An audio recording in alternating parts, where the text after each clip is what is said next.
السلام عليكم ورحمة الله وبركاته. ما أنت هلكن حديث سوق بيننا تحليل عافمات وهرب نوصل سعودي. ما أنت نحكي علينا فائدة عافمات إلا جهل في الفيش.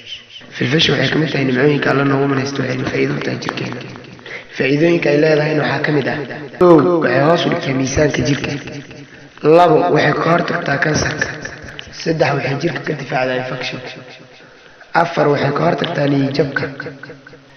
شن waxay fududeysaa burburinta cuntada 6 waxay ku furaysaa waqtiga 7 waxay faa'iido u leedahay kala goosyada 8 waxay u roon tahay hergebka 9 waxay u wanaagsan tahay neefta 10 waxay kala u roon tahay macaanka sonkorta 11 waxay faa'iido u leedahay ciradka 12 waxay u daran tahay dadka qaba gaaska oo ku maasan tahay daawashada daawada